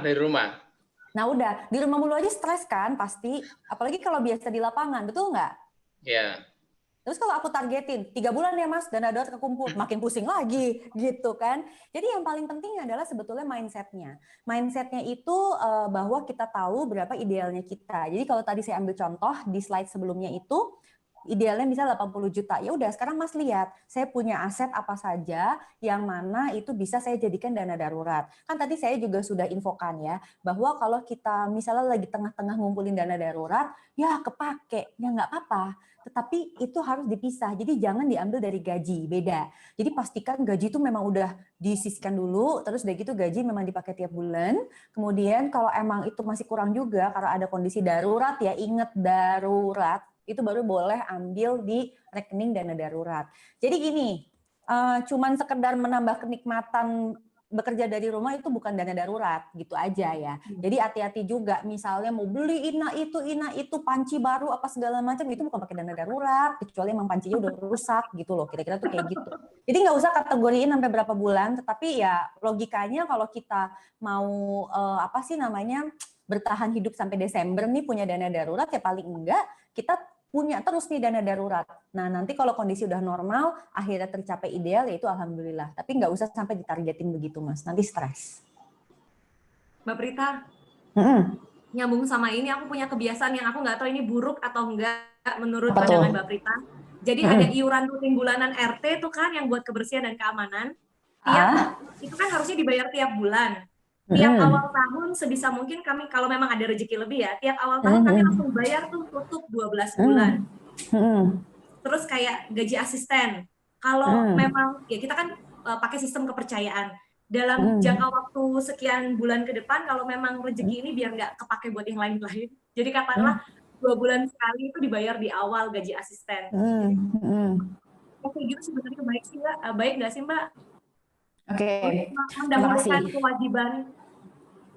Oke, jadi sebenarnya gini Mbak Putri, itu kan cara mengelola cash flow masing-masing. Barangkali kalau misalnya pekerjaan kita bukan gaji bulanan, itu memang biasanya membuat ngerasanya lebih aman gitu kan.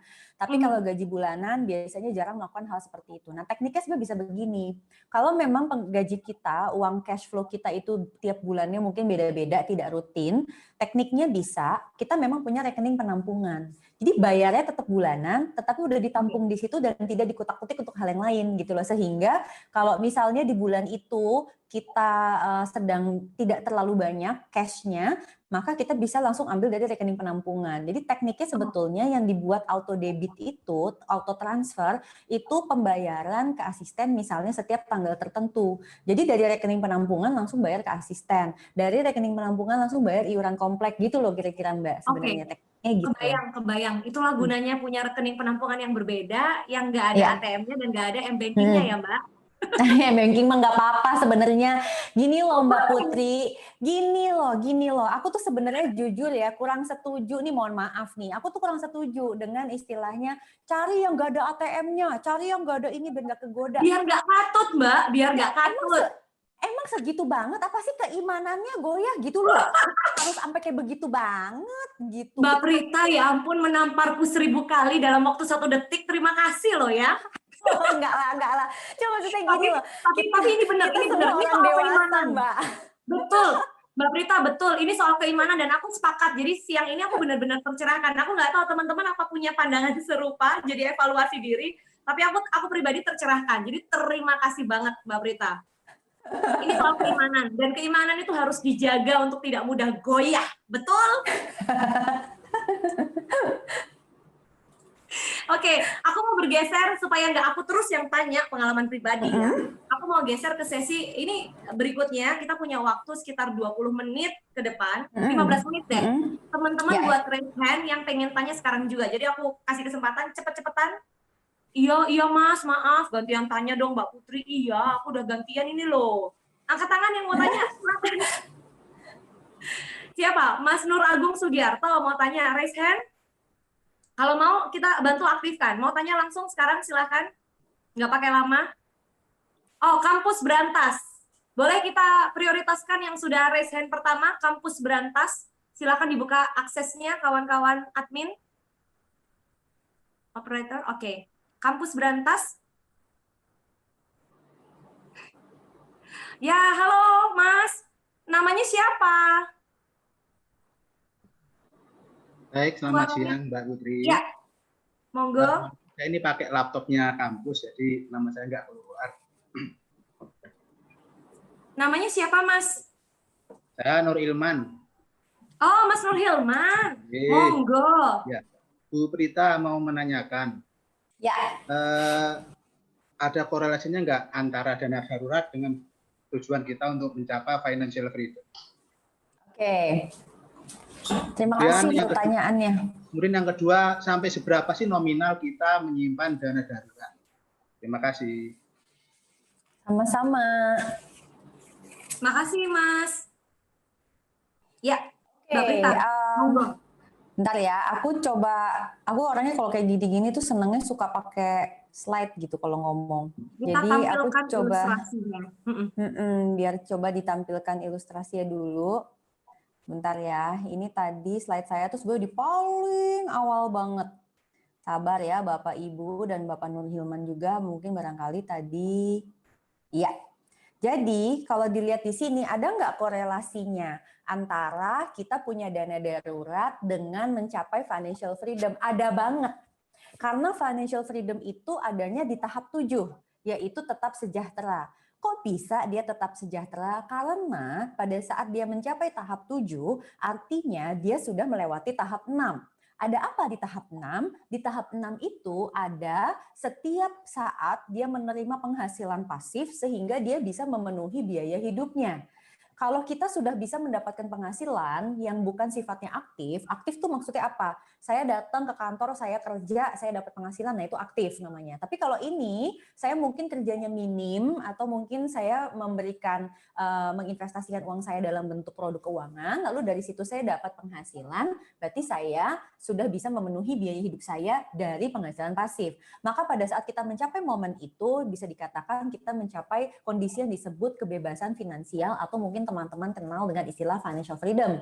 Kalau saya itu sukanya pakai kata-kata tetap sejahtera. Kenapa? Karena kalau saya kadang-kadang ngebahasainnya kaya raya, itu kayaknya tuh kayak harus punya berapa banyak gitu. Padahal kalau buat saya yang penting itu adalah cukup. Apa maksudnya cukup? Ya pengen makan cukup, pengen naik haji cukup, pengen ini cukup, sakit cukup, tapi uangnya itu udah nggak perlu saya cari-cari lagi gitu loh. Jadi memang sudah tersedia. Nah sekarang untuk bisa sampai ke tahap 7, tahapnya itu harus dimulai dengan rencana keuangan. Rencana keuangan itu membuat kita tuh jadi punya arah kita maunya ngapain. Bukan sekedar menjalani hidup tanpa arah. Istilahnya mungkin kalau kemarin Mbak Analisa sempat ngomong, barangkali dia ngomongnya kompas hidup gitu ya. Itu secara hidup gitu. Ya kayak kita aja hidup di dunia secara saya Islam gitu ya. Itu kan saya punya sesuatu yang saya kejar lah, yaitu saya kepingin bisa selamat lahir batin dunia akhirat. Nah itu kan adalah tujuannya gitu. Nah sama, ini juga begitu. Nah sekarang untuk bisa mencapai tujuan keuangan itu, maka pertama dia tidak boleh masih punya utang-utang yang konsumtif. Karena pada saat dia masih punya banyak utang konsumtif, kemungkinan besar biaya bunganya itu lebih tinggi daripada hasil investasinya. Biasanya begitu. Nah, sekarang kenapa ada dana darurat di tengah-tengah situ? Karena bayangin aja kayak kondisi sekarang lagi pandemi atau COVID begini, yang udah punya saham rontok semuanya sampai setengah atau sampai berapa persen gitu misalnya. Nah, berarti dia bisa ambil dana darurat, Pak. Sehingga dengan adanya dana darurat, dia akan menolong kita pada saat terjadi kondisi yang tak kita duga, sedangkan investasi kita tuh bisa jalan terus. Yang mana investasi akan kita tarik pada saat kita sudah mencapai kondisi si financial freedom itu. Itu untuk pertanyaan yang pertama, apakah jawabannya cukup jelas? Mudah-mudahan terjawab.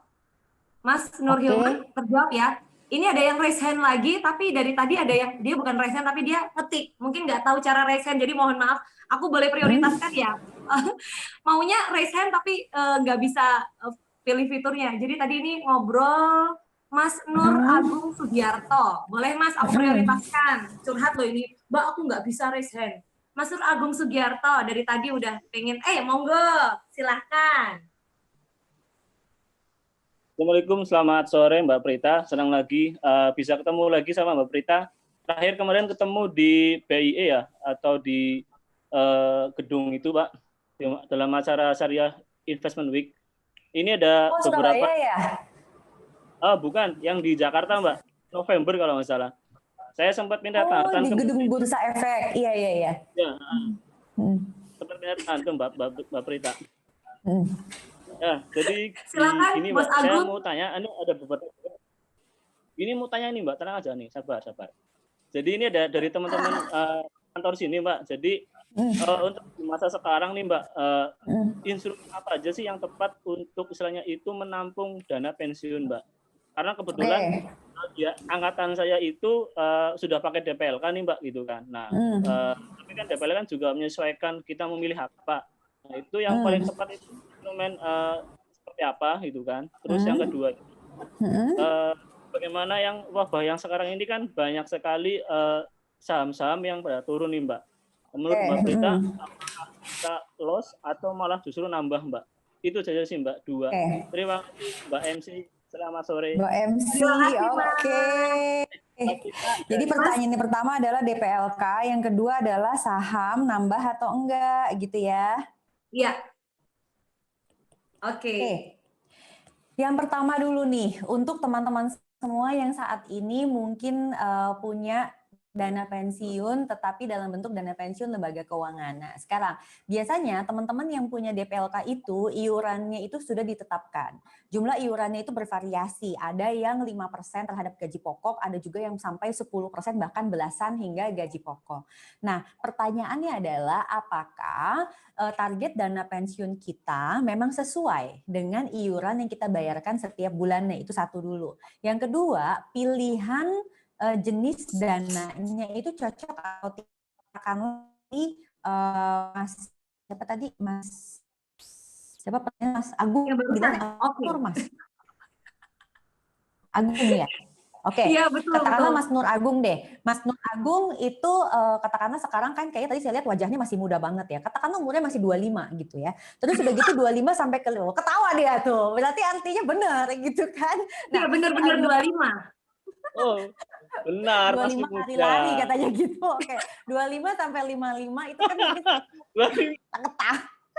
25 sampai 55 tuh sekitar 30 tahun. Nah, sekarang kalau 30 tahun itu kita tuh sebetulnya ngejar dana pensiun lembaga keuangan yang bisa memberikan return paling enggak rata-rata 10% per tahunnya.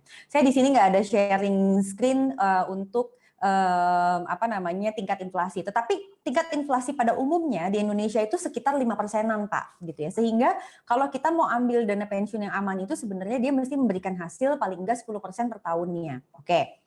Sekarang, kalau dana pensiun lembaga keuangannya memang udah dapetin segitu, terus dihitung, itu kira-kira simulasinya sekian persennya itu nyampe apa enggak. Kalau emang ternyata enggak nyampe, which is biasanya enggak nyampe, Mas. Jadi kalau enggak nyampe, memang kita nambah sendiri. Oke, tadi pertanyaannya saham. Tebakan aku berarti Mas Nur Agung mungkin nyiapin dana pensiunnya juga dalam bentuk saham. Oke, sekarang beli saham atau enggak nih sekarang? Secara statistik sebenarnya kalau beli saham sekarang untuk emiten-emiten yang memang fundamentalnya bagus, ya sebenarnya bagus banget. Karena artinya kita akan berpotensi mendapatkan kenaikan dalam jangka panjang yang bagus. Tetapi itu syaratnya ada dua. Satu, syaratnya dana darurat kita sudah memadai, karena jangan sampai Anda sekarang beralih ke saham tetapi dana daruratnya tidak memadai. Yang kedua, syaratnya adalah memilih saham yang fundamentalnya memang bagus. Fundamental bagus itu sebenarnya mungkin kalau buat yang lain teman-teman yang tidak terbiasa dengan bahasa-bahasa seperti itu, gampangnya gini. Kira-kira 10 tahun atau 20 tahun lagi menurut teman-teman perusahaan itu masih eksis nggak? Dan teman-teman masih mau pakai nggak jasa atau barang dari perusahaan tersebut? Kira-kira mungkin seperti itu.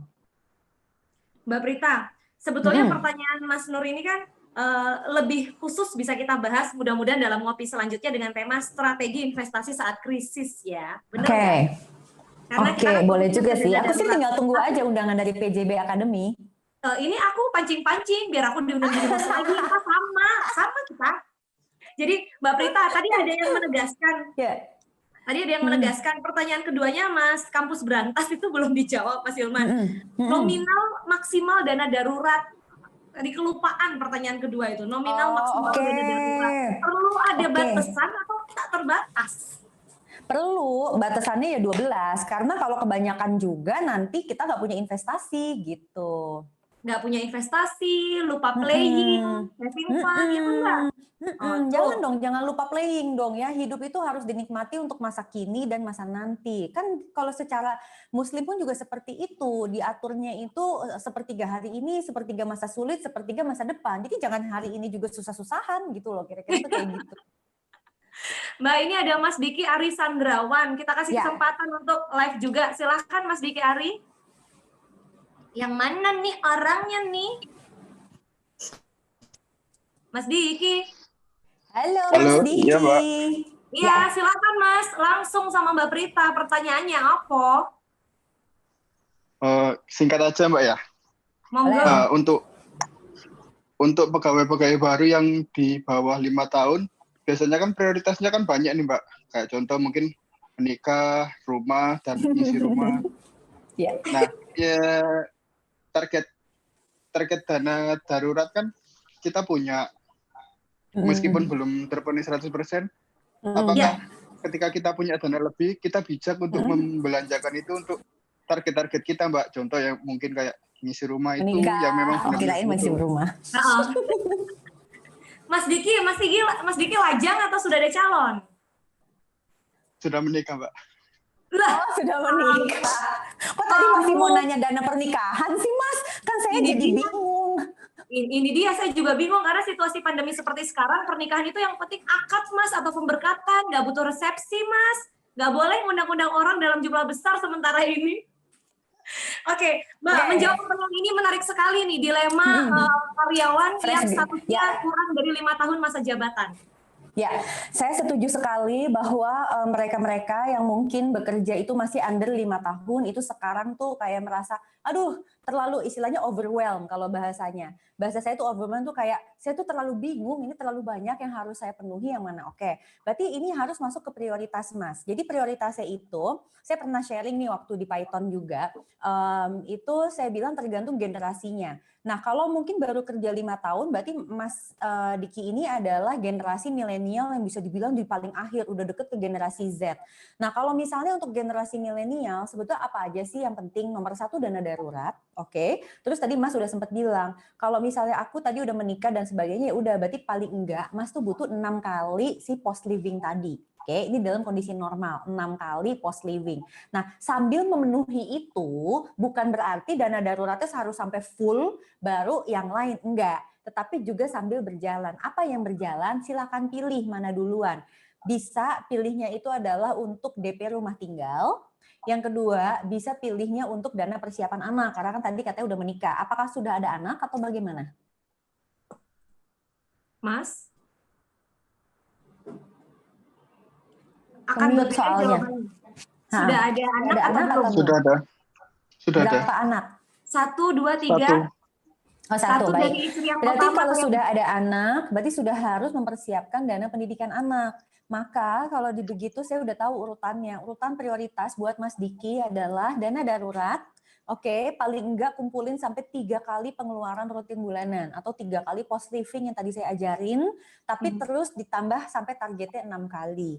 Kemudian yang kedua itu adalah dana untuk persiapan sekolah anak. Kalau saya sarannya sekolah anak SD, SMP, SMA nggak usah cari yang mahal-mahal Mas. Kita kumpulinnya buat dana kuliah aja ya. Kemudian yang ketiga dana pensiun. Udah itu 3 aja menjadi fokus Mas. Kalau memang rumah tinggal itu belum dimiliki dan itu mau jadi fokus, itu tentukan dulu mau beli rumah tinggalnya di mana. Apakah karena tebakan saya PJB kan banyak suka mutasi gitu ya. Belum tentu di daerah asal. Jadi pilih dulu mau beli rumah tinggalnya di mana, itu adalah rumah masa pensiun yang akan Mas Diki tempati. Nah dari situ kita tentukan uang mukanya harus berapa, baru kita pelan-pelan kita kumpulkan juga. Jadi itu kira-kira urutannya Mas, supaya nggak panik, nggak pusing gitu. Memang harus bertahap ya Mbak Prita, ya. Nggak bisa langsung dikejar semua ya. pada waktu yang sama, nggak bisa. Nggak bisa nih, cuman ketemu kita nih sekarang sejam, 1,5 jam, terus oh ya besok udah financial freedom, ya nggak begitulah ya, gitu. Jadi memang itu semua ada tahapnya gitu. Sabar Mas, semua indah pada waktunya gitu ya. Amin, Siap. semangat ya. Makasih Mas Diki sudah bergabung. Terakhir yang raise hand, Mbak Hanifah Ayunanda, silakan bergabung. Singkat Mbak, pertanyaannya apa?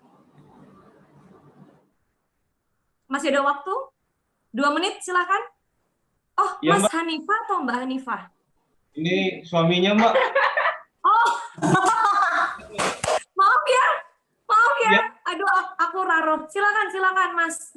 Ini Mbak Prita mau nanya, kalau Iya. mau dana darurat tidak sesuai dengan rencana masing-masing orang, apakah akan sama dana daruratnya yang perlu disiapin buat yang misal umurnya 60 tahun itu kan punya penyakit berat terus udah nggak produktif. Kalau misalkan kita nih umur yang cuma umur 20-an itu kan riwayat penyakitnya justru lebih rendah, terus misalkan ada bayi itu kan juga pasti risk profile-nya juga lebih tinggi karena emang butuh dana lebih besar juga. Nah itu seperti apa Mbak kalau misalkan kami sudah terima pertanyaannya Mas Hanifah.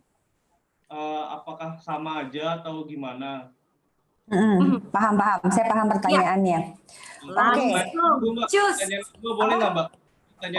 Lagi. Oke, singkat. Ya, terus kalau misalkan udah nikah Mbak, tapi tadi belum ada utang, terus nggak ada tanggungan orang tua, itu idealnya berapa ya dana darurat yang dicapai? Soalnya tadi kalau di presentasinya itu belum ada yang kalau udah memiliki pasangan. Makasih ya Mbak. Oke. Terima kasih juga. Oke. Aku balik ke slide aku ya biar gampang ya, karena aku orangnya seneng banget kalau ngomongnya pakai slide biar ada visualnya. Oke, di sini dia. Nah, sekarang kondisinya kalau misalnya orang tua yang sudah umurnya 60 tahun tetapi mungkin dia itu ada penyakit-penyakit, berarti kan di sini ya kalau dilihat yang di tengah-tengah, kolom tengah itu ada perawatan yang tidak ditanggung asuransi kesehatan atau BPJS kesehatan. Maka itu memang menjadikan orang tua tersebut butuh dana darurat yang lebih dari biasanya. Karena orang tua itu biasanya dia kan butuh dana darurat itu kalau dia sakit, terus kalau dia di rumah tinggalnya sendiri dalam arti tidak ada anggota keluarga yang lain, karena kan rumah dan lain-lain bisa ini. Kalau hilang pekerjaan kan pastinya enggak lah, karena kan udah tidak produktif. Kemudian ART tiba-tiba berhenti bekerja itu mungkin juga tidak. Jadi mungkin untuk dia faktor resikonya itu adalah perawatan, terus perabot rumah tangga, dan kalau ada musibah bencana alam. Maka dengan begitu dia akan menggunakan parameter Mas yang ini. Yang poin ini, memiliki 3 tanggungan dan masih memiliki komitmen utang bulanan. Jadi itu bisa dipakai juga kondisi yang itu, which is itu artinya butuhnya 9 kali post living si orang tua tersebut. Gimana Mas? Apakah sudah bisa menjawab yang di bagian itu dulu sebelum saya lanjut? Mas Hanif, Mbak Oh, ini Hanif. gini aja, gini atau begini gitu aja. Supaya Iya. saya bisa paham. Gimana? Oke, Udah oke atau sepertinya belum? sudah jelas Oke. Mbak Prita. Oke. Yang kedua, pertanyaannya. Tadi kondisinya katanya sudah berpasangan, tetapi tidak punya utang. Alhamdulillah gitu ya. Kan itu Oke. keren.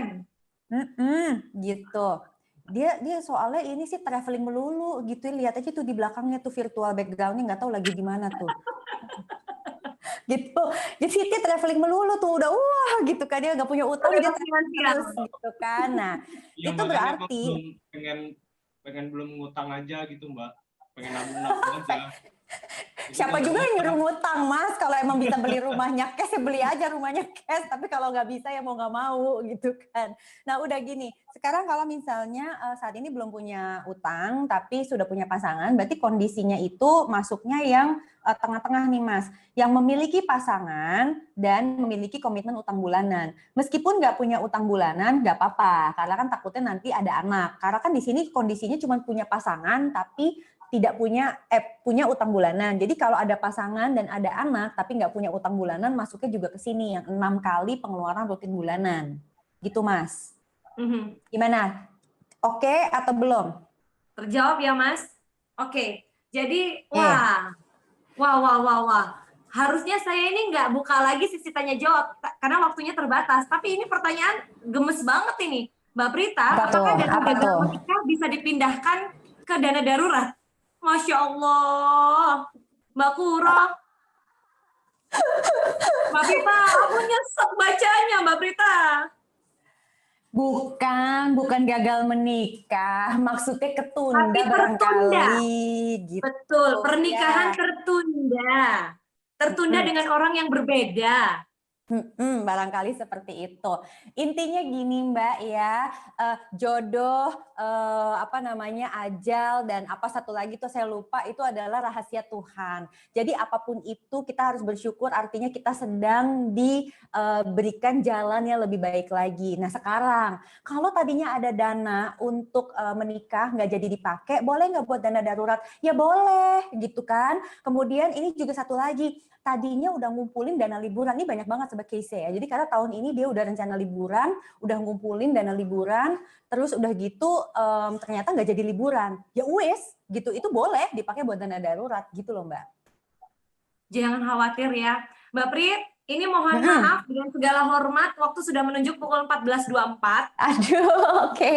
Nggak kerasa, banyak banget pertanyaan yang masih ada di sini. Jadi saya todong Pak Agus Bagio, Bapak mohon berikan tanggapan dan juga undangan untuk pertemuan berikutnya dengan Mbak Prita Gosi. Kayaknya masih banyak yang belum terjawab. Pak Agus, silakan Pak. Menanggapi materi yang disajikan oleh Mbak Prita hari ini, menurut Bapak bagaimana? Luar biasa sekali Mbak Putri. Makasih banyak Pak Agus. Jadi boleh ya Pak kita jadwalkan untuk bicara strategi investasi saat krisis. Iya betul sekali. Langsung di APC. Mbak, diterima Mbak undangannya Mbak. Mbak Putri, tadi saya ngamati dari awal sampai akhir, ada satu slide yang paling saya suka tadi. Apa tuh Pak? Slide-nya Mbak Prita, yang mengatakan jangan cari yang tidak ada. Nikmati yang di depan mata. Nah, ketika Mbak Prita bilang nikmati yang di depan mata, saya jadi GR, karena saya di laptop ini, saya sedang di depan mata Mbak Prita. Nggak apa-apa lah ya Pak ya, udah namanya kita lagi work from home semuanya gitu ya, halu-halu dikit boleh lah Pak. Jadi Pak Agus, ini sesi terakhir Pak, saya sebelum pamit dan mengucapkan terima kasih secara khusus buat Mbak Prita, kawan-kawan Z Finance sudah ngasih pencerahan. Kita bukan lagi kejar financial freedom, bukan lagi sekedar bebas finansial, tapi tetap sejahtera sampai kapanpun, bahagianya dunia akhirat. Amin. Untuk anak cucu ya. Amin. Saya belum akan tutup karena saya mau ucapkan terima kasih dan selamat untuk kawan-kawan yang sudah bergabung. Ini kita pilih Pertama, untuk saya bacakan dulu ya, pemenang, karena tadi ada yang sudah stay dari awal sampai akhir, bertahan. 5 pemenang Golden Seed selamat atas nama Kuroatul Ainia, ya. Gagal menikah tapi dapat pulsa 50.000, lumayan Bu. Selamat untuk Adela Anindita, selamat untuk Muhammad Agustian, selamat untuk Leli Gesta, dan juga Lavenia Sinaga. Masing-masing berhak untuk klaim hadiah pulsa Rp50.000 dari PJB Academy melalui WhatsApp ke Mbak Nina. Dan ini bisa hubungi kontak person Mbak Nina ya. Kemudian ini satu lagi Mbak Prita, selamat untuk kawan-kawan tadi yang sudah bertanya secara langsung.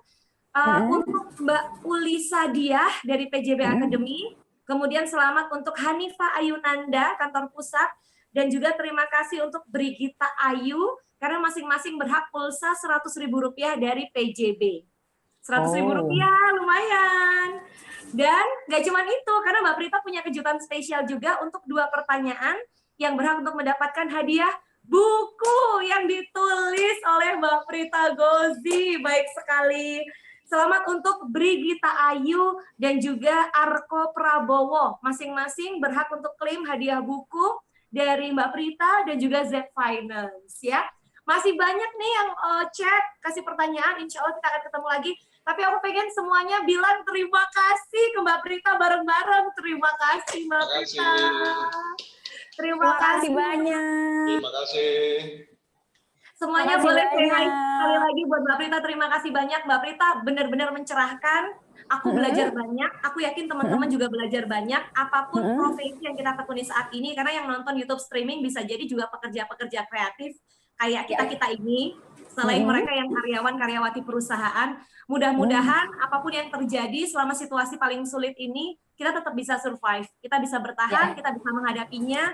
Tidak hanya dengan kondisi sehat mental, tapi juga sehat finansial. Ya, betul.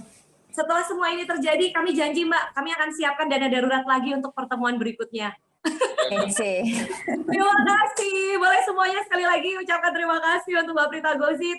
Terima kasih Finance, terima kasih PJB, terima kasih Pak Agus Bagio. Terima kasih juga khususnya untuk segenap pimpinan dan juga manajemen yang bergabung, Dewan Komisaris, Sekretaris Dewan Komisaris. Punya.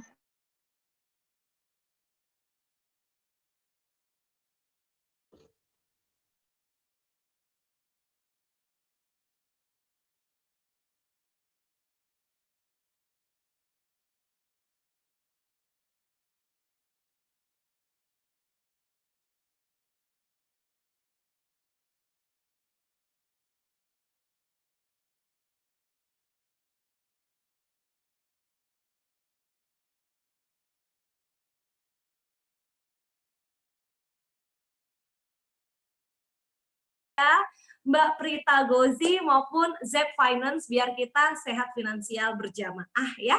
Saya Rizkyani Putri, terima kasih untuk semuanya. Mohon maaf apabila selama berlangsungnya acara ini ada kekurangan dari saya pribadi dan juga dari kawan-kawan PJB. Kita ketemu lagi next PJB Ngopi. Sehat-sehat, jaga untuk higienitas diri, dan selamat beraktivitas kembali baik di rumah maupun di unit ataupun di kantor. Sampai jumpa, selamat siang, terima kasih semuanya. Wassalamualaikum warahmatullahi wabarakatuh. Thank you Mbak Prita, terima kasih. Thank you, Assalamualaikum. Waalaikumsalam warahmatullahi wabarakatuh. Thank you.